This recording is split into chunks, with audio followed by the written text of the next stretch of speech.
Go home or you'll be deported. That's the message to the Syrian refugee. Yeah, civil war is over, says Berlin. Syria is safe, says Berlin. And if you're not a citizen, you must leave, says Berlin.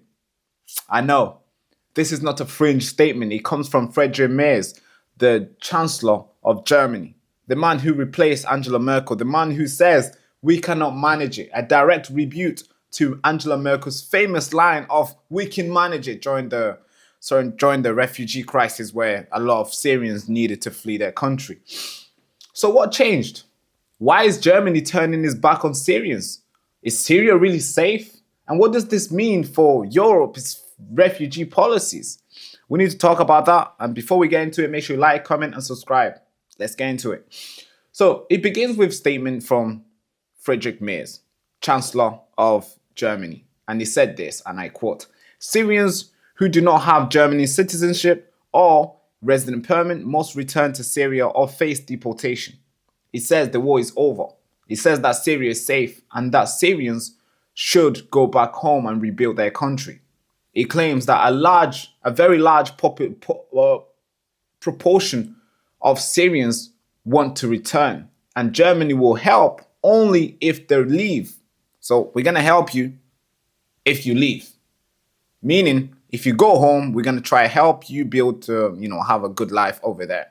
That's what it says. So that could be from, building, helping, construction, whatever aid, whatever it could be back home. But this is a sharp pivot.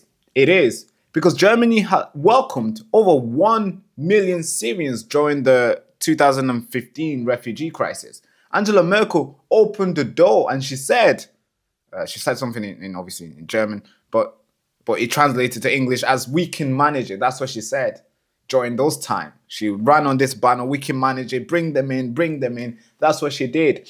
And today, Friedrich Merz now says we can't manage it. Yeah, big change, right? But let's look at the numbers. Germany is a home to around 712,000 Syrians asylum seekers. Well, asylum seekers. That's late. That's according to 2023 data. So I'm not sure what the number really is or where it stands today. But only a fraction of that have resident permit. Even fewer have the citizenship. So what will happen to the rest of the people who are still holding their asylum papers and they're just living with that? Well, Merz says all of them must go or they'll be deported. And this is not just a it's not just a random rhetoric. It's not just a guy standing on a microphone speaking and saying stuff. Germany has already been doing the deportation. They've deported hundreds of Syrians in the recent years. But now the scale could be larger, could be bigger than ever before of Syrian migrants being sent back home.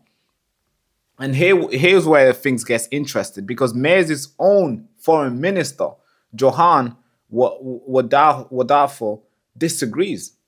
Wadafo visited Syria recently, and he went to Harasta, a suburb of Damascus, which is, that place is bombed, it's destroyed, it's unlivable.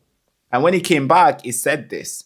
He said, Syria is still devastated and people cannot live there with dignity. That's what the foreign minister of Chancellor Merz said. So who's telling the truth? Is Syria really safe or not? Well, obviously Merz says it's safe, and his foreign minister, Johann says no, it's not safe. So now we have a government that's divided, and we have the Syrians caught in between it, in the middle of it. So who's gonna win? Who's gonna give over? We don't know. But Germany, of course, is not alone, because the deportation rhetoric has gone across Britain, across Europe, everywhere. And the mat that they had for refugee, you're welcome, the mat that they had, like, hey, welcome, welcome, that mat is being rolled up. That mat is being put back in their house. No more mat, no more rolling out for refugees are welcome. Because in Sweden, they've tightened up their asylum rules. So now it's harder to get asylum there. In Denmark, they've declared a part of Syria safe for return. In France, they're debating about deportation. In Italy, they are pushing back the boats.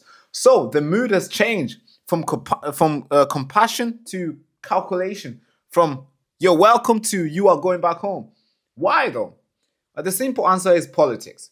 Migration is now a vote winner for the people on the right, and the mainstream parties are basically just adopting this because new parties are rising. They are coming up very, very fast. They're picking up the microphone and they're speaking loud, and the people are chiming and the people are resonating with them. And in Germany, you have the far right AfD, the Alternative for Germany. They are on the rise, and they've won in the recent election. They've shown the world that they are on the rise. They've shown the world that they are next. And May's party is feeling the heat. Of course they are. So they are shifting a little bit on the right, so they could still stand a chance the next election. Of course, it's politics, right? Now let's talk about Angela Merkel, because she was an architect of Germany's refugee policies. She said, "We can manage it," as I quoted before. She believed in integration. She believed in compassion, and she believed that Europe has a moral duty to bring all these guys in. But her legacy right now is being attacked by May's. May's says that Merkel is overwhelmed Germany, and that her policy was very naive. That's what he said. He is dismantling her legacy brick by brick and replacing it with a hard border and hard talk.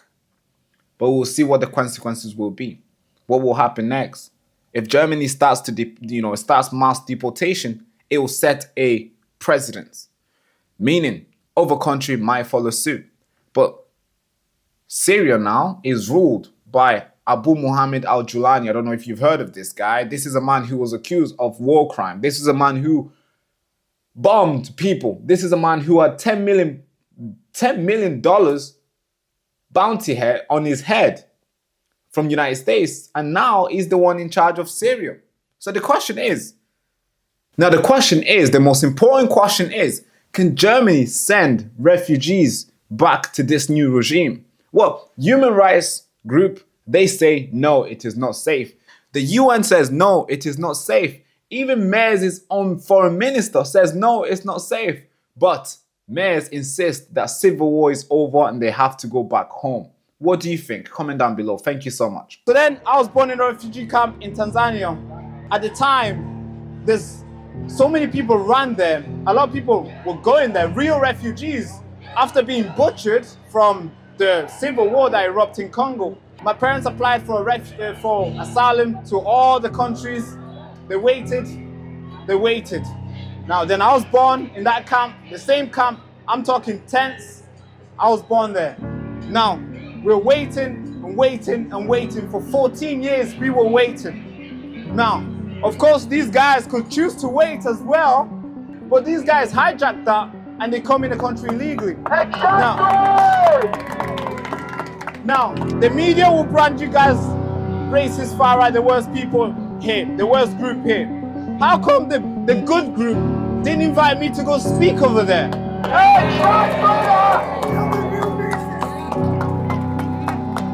So I call this the greatest awakening because all the way from over there, there's hundreds of people turning up. It's a Saturday, for God's sake. They could easily go around and watch football and have fun, go on a date, do all the lovely stuff they could do. But instead, they want to stand here, rain or not. They're ready to send the message, and I believe the message will be received today. Thank you so much.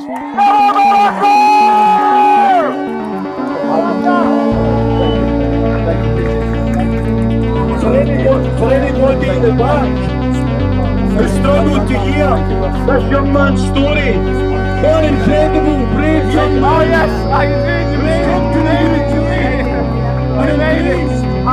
British Christian values, regardless of his own beliefs.